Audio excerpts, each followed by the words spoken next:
Hey guys, welcome back to this series on C programming. In this video, we will be learning about variables. More specifically, we will learn how to create variables and store data in them so that we can use them later in our program. So let's get started. In computer programming, a variable is a name given to a memory location inside our computer where we can store data. Let me give you an example. I will go to my compiler. Here you can see int is. Here the name of the variable is, and to create this variable we use this keyword int.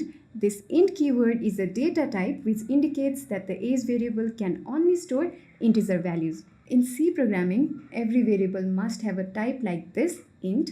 We will learn about these data types in detail in next video, and in this video we will continue using int to create our variables. Once we create a variable like this, int is, we can also store data into it like is equals to 25. Here we have first created a variable named is, and then we have assigned an integer value 25 to this is variable. By the way, we have to use this semicolon at the end to mark the end of this statement, and it is also possible to create variable and assign value in a single line. Let me show you how. So instead of writing these two lines of code, we can just merge them and write a single line of code like this. So I'll cut this out. If you have watched the last video, we have used a structure that every C program follows. I'll get back to my compiler. If you remember, this is the basic structure of C program. So now let's add a variable inside this main function. Int is equals to 25. If we run this code, a variable is created but will not see any output, and to get output in C programming, we will use printf function.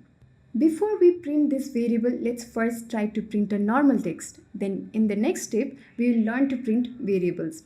Now to print a line of text, we use the printf function. Printf bracket inside quotation C programming.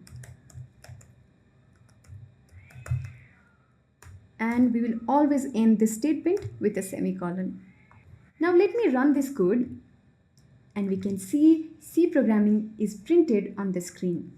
By the way, our variable is also created, but we haven't seen it because we haven't printed it. Now let's print our variable.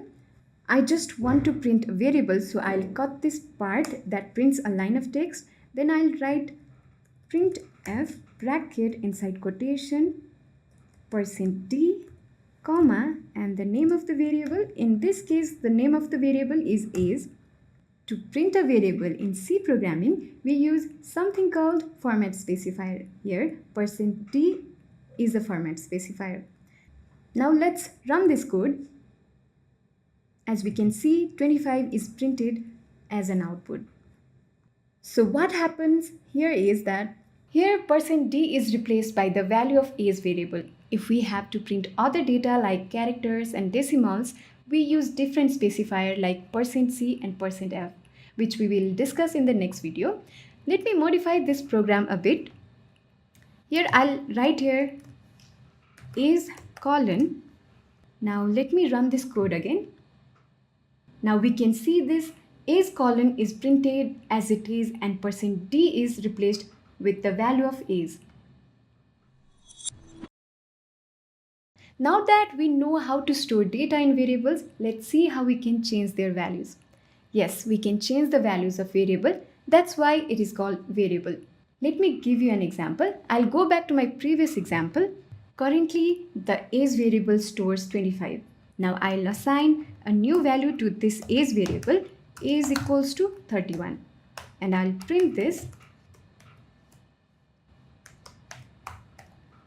New is semicolon %d and comma, and again is, and end this with semicolon. Let's run this program. As you can see, initially the value of is was 25. Then I changed the value of is by assigning 31. Now let me put this second line of code into a new line. For that, I'll use \n, and I'll run this again, and you can see the output. It is more readable and more clearer. So here this \n is a new line character. Simply speaking, it is an enter key. By the way, if you are watching this, there is a good chance you want to improve your skills in C programming. Lucky for you, we have a mobile app that provides a well-structured C programming course with certification at the end, and you can use the app alongside the video to practice on the built-in compiler. Our course is free, so download now by scanning this QR code or click the link in the video description.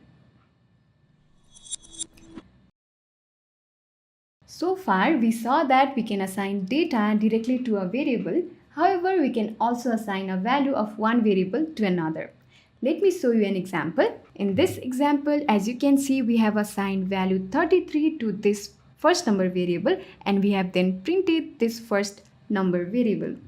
Now I'll assign another variable, second number, and instead of assigning any data, I'll assign here first number. Then I'll print this \n so that we can get a readable output. Second number equals to %d and name of the variable, that is second number. Now let's see what will happen. I'll run this code and we can see first number and second number variable holds the same value 33. Let's see how this program works line by line. First, we have created this variable first number and assigned value 33 to it. Then we have printed this variable, and then we assigned another variable second number and assigned the value of the first number to it. Then we have printed the second number. We can also declare multiple variables in a single line. Let me give you an example. Here I have created two variables, variable 1 and variable 2, and I have separated them with a comma in a single line. Let me modify this program a bit. I'll assign a value 25 to this variable 2. Here the same two variables are created, however the value of variable 2 is now 25. By the way, in C programming, if we do not assign a value to a variable, its value cannot be determined. In this program, variable 1 will have some random, unpredictable value. However, some compilers may store 0 in them. Okay guys, we need your support to keep this type of content free for all users. YouTube really likes engagement on the video, so leave a comment below, press that like button and hit subscribe if you haven't already. Let's get the engagement score high up so that more people can discover and enjoy these courses. At this point, we have covered all the basics of variable. Before ending this video, let's talk about how to choose a good variable name. If you have noticed, I have used descriptive variable names like age and first number. We could have given variable names like a instead of age and fn instead of first number. It works just fine. However, it's hard to understand what a means just by looking at the code. So when we use good descriptive variable names, it becomes easier to understand the code. And to make the variable name descriptive, we may need to use names having more than one word. In such cases, we follow the camel case format while giving the names to the variable. In camel case, the first word is syntax and have special meaning in C. We will learn about these keywords as we progress through the course. And now we are at the end of this video. It's time for Programmers quiz. Can you guess the output of this program? Comment your answer below and I'll see you in the next video. Happy programming!